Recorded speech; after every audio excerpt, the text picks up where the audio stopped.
Soalan pertama, nak tengok tak? Aku cakap tak nak. Soalan kedua, jomlah tengok. Tengok kawan atuk gitu. Hai, Assalamualaikum warahmatullahi wabarakatuh. Welcome back to SR version and this is our version.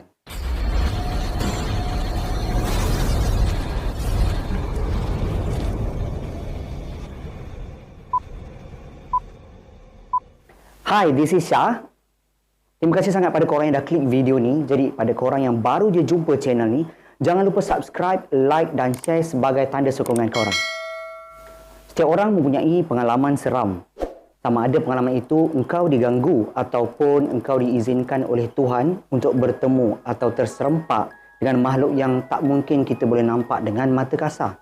Gangguan atau penampakan ini mungkin berlaku pada kita yang sedang berseorangan pada masa, lokasi dan juga situasi yang memberi ruang kepada makhluk halus ini untuk memperlihatkan diri mereka.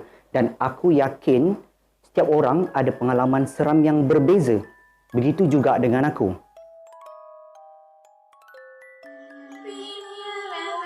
Kisah yang aku nak cerita pada kali ini iaitu tentang penampakan nenek kebayan. Okey, kisah ni sebenarnya berlaku ketika aku berumur 7 tahun. Masa ni aku tengah dengan beberapa orang sahabat, 2 ke 3 orang macam tu. Kita orang tengah plan main kemah-kemah tau. Masa budak-budak dulu kan, kita orang pantang jumpa pokok yang redup, sama ada pokok pisang atau pokok-pokok yang rendah tu. Mulalah main pondok-pondok dah, main kemah-kemah lah bawah tu kan. Jadi untuk plan pada hari itu, kita orang dah berkumpul dan pergi jauh sikit daripada belakang rumah, yang mana belakang rumah aku ini sama jaraknya dengan belakang rumah nenek aku. Okey. Kami mencari kawasan yang agak jauh supaya mak tak nampak lah, parents tak nampak, jadi orang lain tak kacau. Dan pastinya kawasan ini adalah di dalam kebun. Situasi pada petang itu hampir pukul 6 sebenarnya, di mana kita orang berjalan agak jauh sikit daripada kawasan rumah dan pergi ke belakang kebun cari pokok-pokok yang rindang, yang elok sikit untuk berteduh. Konon-kononnya kalau macam panas ke hujan, kita boleh main kat bawah tu dengan keadaan yang lebih selesa. Jadi pada masa tu, aku dan kawan-kawan aku masa tu tengah mencari kayu, ada yang tengah cari mangkuk, ada cari tempurung untuk buat masak-masak ke apa kan masa tu kan. Masa budak-budak kan, main pondok-pondok. Apabila kau main kat kawasan kebun, tak mustahil kau akan nampak orang lain sedang berkebun, ataupun kau nampak jiran sebelah lalu lalang atau bawa baja atau mencangkul di kebun yang sebelah sana. Ini normal. Tetapi pada hari itu agak berbeza apabila aku nampak orang tua yang aku fikirkan itu adalah nenek aku. Memandangkan belakang rumah kami adalah berhampiran, jadi kebun yang kami tuju itu adalah dalam satu haluan yang sama. Dalam keadaan yang senang lenang ketika itu, beberapa kawan aku dah duduk standby dekat bawah pokok tu dan aku rasa macam nak cari kayu api lah. Aku carilah kayu atau batang ubi yang kering dan aku berjalan sikit luar daripada kawasan tu. Apabila aku jalan luar daripada kawasan tu, aku ternampak seorang perempuan tua yang aku fikirkan nenek aku sebenarnya. Sebab kalau nenek aku keluar, dia berkebun, sama ada dia mencangkul belakang rumah ke, dia cabut ubi ke, dia akan memakai baju kurung lama macam baju kurung lusuh. Orang tua biasalah kan. Dan kalau dia keluar tu, dia akan pakai kain batik di kepala yang mana ditutup separuh, nampak rambut yang beruban tu lah.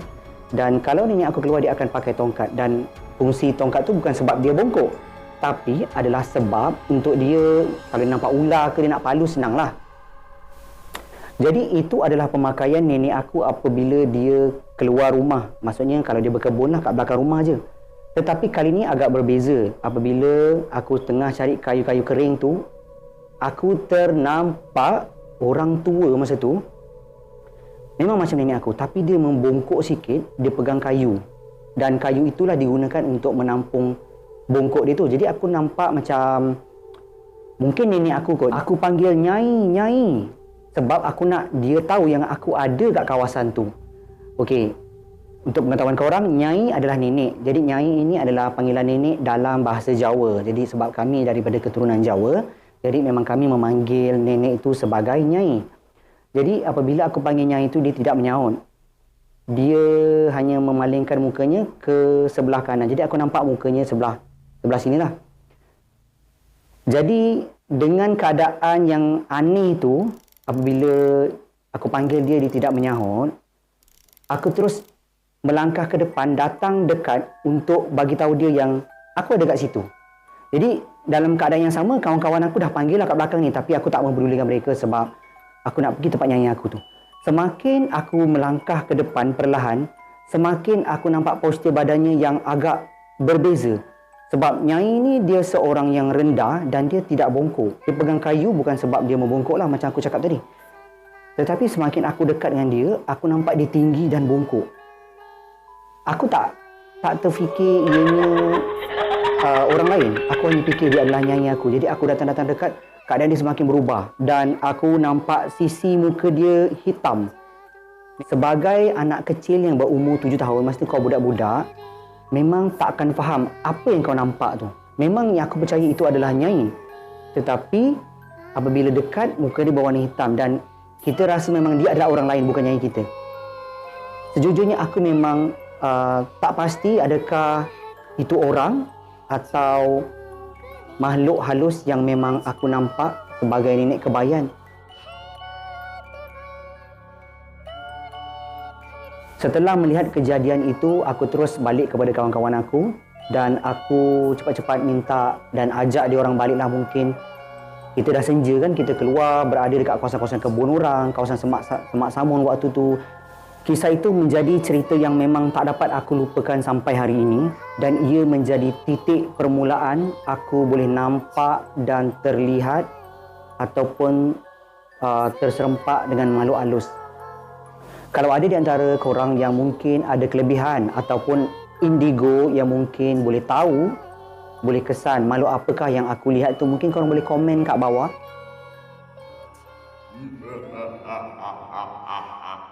Okey guys, kisah seterusnya berkenaan dengan kawan baik atuk aku. Aku nak cerita pasal atuk aku sebenarnya yang ada kawan baik. Atuk yang aku nak cerita ni adalah moyang aku, yang mana dia adalah bapa kepada nenek aku. Okey, memandangkan aku adalah cicit sulung, jadi aku ni adalah cicit kesayangan dia. Dan ketika kejadian, aku berusia 7 tahun juga. Okey, waktu tu masa baru darjah 1 lah. Dan aku selalu pergi rumah atuk aku ni. Dia memang sangat suka tunggu kehadiran aku ni. Dia memang kalau aku datang tu memang dia akan duduk sebelah aku, dia borak-borak dan dia selalu akan cakap yang dia ada seorang kawan. Nak dijadikan cerita, rumah atuk ni tak jauh sebenarnya. Dekat dia dengan rumah aku dan aku boleh jalan kaki je pergi rumah dia. Jadi setiap kali aku datang, dia paling suka bercerita tentang kawan baik dia. Dan aku juga pernah nampak atuk duduk di belakang rumah mencangkung sambil bercakap dengan sesuatu yang tak nampak di hadapan dia. Dan beberapa kali juga apabila atuk sedang berbual dengan sesuatu yang memang aku tak nampak dan aku menegur dia. Aku tegur dia, "Atuk cakap dengan siapa?" Macam biasa atuk akan cakap, "Dengan kawan atuk, nak tengok tak?" Hari demi hari aku memang selalu disogok dengan kawan baik dia tu. Maksudnya dia cerita tentang kawan baik dia macam tu, kawan baik dia macam ni, kawan baik dia nak jumpa aku dan paling banyak kali dia cakap kawan baik dia nak berkenalan dengan aku. Dipendekkan cerita, pada suatu hari aku dengan pakcik aku plan untuk tidur rumah atuk. Pakcik aku ni sebenarnya beza umur setahun je daripada aku. So dia cuma tua setahun lah dan kita orang memang sangat rapat. Jadi pada hari tu kita orang nak pergi rumah atuk dan plan untuk tidur rumah atuk satu malam lah. Jadi pada malam tu aku memang selesa lah ada dengan atuk dan itu bukan kali pertama aku tidur rumah atuk. Tapi untuk kali tu macam lain sikit. Apabila atuk berkali-kali bagi tahu dia nak kenalkan aku dengan kawan dia. Dalam pukul 8.30 malam tu, pakcik aku dia plan nak balik. Dia kata nak pergi jumpa kawan-kawan dia. Dan aku pun decide macam, okey, tak apalah, nak balik-balik lah. Aku plan untuk tidur situ dengan atuk dengan nenek lah. Jadi kat rumah tu memang ada atuk dengan nenek je. Dan malam tu aku tidur dekat bilik atuk. Nenek dia biasa tidur bilik asing dengan atuk. Dia memang orang tua kan, memang suka, kadang-kadang suka asing kan. Jadi malam tu aku tidur dengan atuk, yang mana atuk memang pujuk aku, berkali-kali cakap kawan dia nak jumpa aku. Sebagai seorang budak yang berumur 7 tahun ketika tu, aku terfikir, mana kawan atuk? Kan? betul ke kawan Atuk nak kenal dengan aku? Betul ke Atuk ada kawan tak pernah nampak pun kan? Tapi aku terfikir, janganlah kawan yang Atuk tunjuk tu adalah benda yang aku nampak sebelum ni kan. So, aku hanya ikut je lah. Atuk kata nak jumpakan dengan kawan ni, okay, fine. Pada hari tu, Atuk cerita dengan aku yang kawan dia adalah sejenis makhluk yang tinggi, besar. So, aku macam cuba imagine makhluk tinggi besar tu macam mana kan. Sebab sebagai budak, aku cuma nampak orang yang tinggi besar. Macam tu je lah. Dan satu hari tu, dia tanya, nak tengok tak? Soalan pertama, nak tengok tak? Aku cakap tak nak. Soalan kedua, jomlah tengok. Tengok kawan Atuk gitu. Lepas tu, aku rasa macam, ada ke? Mana Tok? Mana? Atuk suruh tengok ke arah tingkap. Atuk kata kawan Atuk dah datang. Pergi tengok kat tingkap. Hampa membawa masa, aku tengok. Tingkap rumah kampung ni tingkap yang bilah-bilah kaca tu kan, yang boleh buka tu kan. Jadi tingkap tu memang dah terbuka sebenarnya. Jadi aku memang saja tengok. Aku tengok dekat-dekat, aku tunggu. Tak ada pun Tok. Atuk kata tunggu kawan Atuk datang. Jadi Atuk aku ni dia macam diam. Dan dia macam tengah bercakap dengan seseorang. Sekali aku tengok dia kata, tu, aku toleh ke tingkap je. Aku nampak mata yang sangat besar. Mata tu besar tingkap tu. Dengan kau nampak mata yang warna putihnya merah-merah, ada darah, macam ada urat-urat darah dekat mata tu. Memang aku ketakutan menggigil dan aku menangis tu. Dalam keadaan aku menangis tu, benda tu hilang. Dia muncul sekejap, berkelip, lepas tu dia hilang. Terus aku nangis, nenek aku datang, dia tengking atuk aku.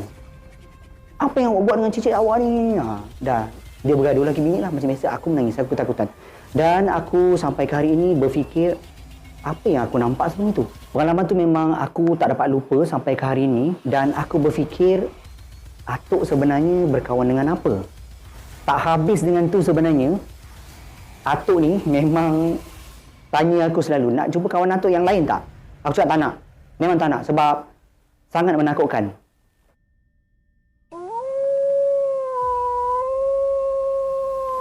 Okay, next.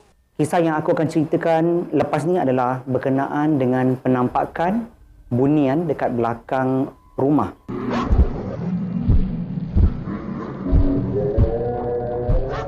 Jadi kalau nak cerita pasal bunian ni, rumah mana? Inilah rumah dia yang berlaku di belakang rumah aku. Kejadiannya berlaku pada tahun 2005 di mana waktu tu aku baru habis belajar dan bekerja. Jadi sebelum cari kerja lain tu aku kerja kilang. Yang mana kilang ni tak jauh daripada rumah aku. Jadi nak dijadikan cerita, waktu tu aku balik kerja agak lewat sebab aku OT masa tu. Sebenarnya dekat rumah ni aku duduk bertiga, yang mana lagi 2 orang kawan baik aku tu. Kita orang sama-sama balik lepas OT tu, dah penat tu. Dia orang boleh keluar makan dan pergi karaoke. Karaoke tak jauh pun kat depan kampung dia. Tetapi sebabkan aku terlalu penat, aku rasa macam nak basuh baju dulu, nak kemas sikit. Jadi aku decide untuk stay kat rumah dan basuh baju. Jadi dalam masa basuh baju tu, aku sidai baju di beranda rumah. Jadi sebelum tu aku nak explain sikit keadaan rumah ni, yang mana beranda rumah tu berada di belakang. Maksudnya dekat dengan dapur lah. Maksudnya keluar pintu dapur tu, kat belakang tu memang ada beranda. Yang mana dekat beranda tu ada ampai. Jadi daripada ampai ni menghadap ke belukar dan kebun belakang tu. Untuk memperjelaskan situasi dan keadaan di antara beranda dan juga kawasan belukar itu, korang boleh tengok kat gambar ni, okey, yang mana ini adalah situasi sekarang lah. Tapi aku harap korang boleh imagine lah macam mana jarak daripada beranda tu ke kawasan belukar tersebut. Okey, kita sambung cerita. Tadi tu kan aku nak sidai baju kat beranda tu kan. Waktu itu, jam menunjukkan pukul 12.30 tengah malam.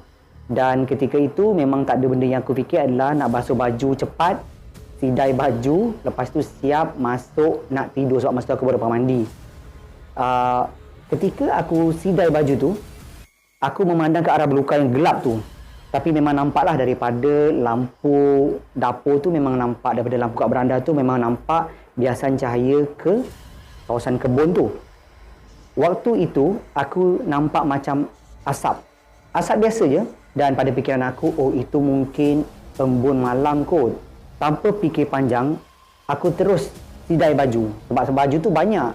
Memandangkan besok aku nak kerja pagi, baju pula dah bertimbun, takkan kita nak letak dalam mesin basuh lama-lama kan. Jadi aku settlekan dulu, dan semakin lama aku mengamati dalam asap tu yang sedang bergerak, aku ternampak pergerakan macam orang, pergerakan manusia. Tapi banyak manusia yang bergerak segerombolan daripada arah belah kanan ke belah kiri. Aku perhati tu, aku cuma bernasib baik sebab dia tak perhatikan aku. Aku mengamati dan aku berfikir, adakah orang? Adakah pencuri?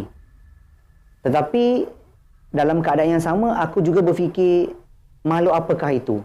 Dengan keadaan rasa curiga dan rasa takut, aku ada berfikir, kalau makhluk itu ternampak, aku tak tahu apa akan jadi. Jadi aku cabut, naik ke beranda tu semula, masuk ke dalam tanpa habiskan baju yang aku sidai tadi, terus tutup pintu, masuk dalam keadaan takut. Okey guys, benda ni masa tu aku nampak ini memang betul-betul seram sebab berlaku pada tahun 2005. Kita dah dewasa tau. Kalau kau nampak benda ni, automatik kau tahu itu bukan manusia dan kau rasa sangat takut yang mencengkam. Dan aku seorang kat rumah dan aku tak tahu apa akan jadi waktu tu. Besoknya aku cerita dekat mak aku cerita dekat bapa aku. Dan selepas itu bapa aku cuba panggil orang-orang yang pandai lah, yang mana orang ni sebenarnya ustaz. Jadi dia datang ke sini untuk melihat situasi dan keadaan, dan dia ceritakan kepada ustaz tu dengan apa yang aku nampak sebelum ni. Jadi dia pun cuba menyelusuri atau melihat apa yang ada kat sekeliling rumah aku ni. Dan dikatakan, bapa aku kata dia berinteraksi dengan makhluk yang ada kat sini. Dan sebenarnya makhluk itu adalah bunian. Memang pasti adalah bunian. Betul, mereka sedang menerima perpindahan daripada kampung sebelah yang dikatakan musnah kawasannya. Dan hasil daripada komunikasi ustaz yang datang tu dengan makhluk yang ada dekat kawasan ni, mereka memberitahu bahawa mereka telah duduk di kawasan ini selama 300 tahun. Dan kawasan rumah aku adalah kawasan kampung dia. Makhluk itu memberitahu bahawa mereka yang berada di kampung di kawasan ini semuanya beragama Islam. Dan kalau menerima gangguan itu daripada mereka yang bukan beragama Islam. Tak habis kat situ juga, baru cerita yang kat luar rumah. Dan belum masuk cerita-cerita yang berada di dalam rumah ini sendiri. Tapi dah sekarang ni dah pukul 12 malam. Jadi kita sambung jadi part 2 ke macam mana kan? Korang tunggu.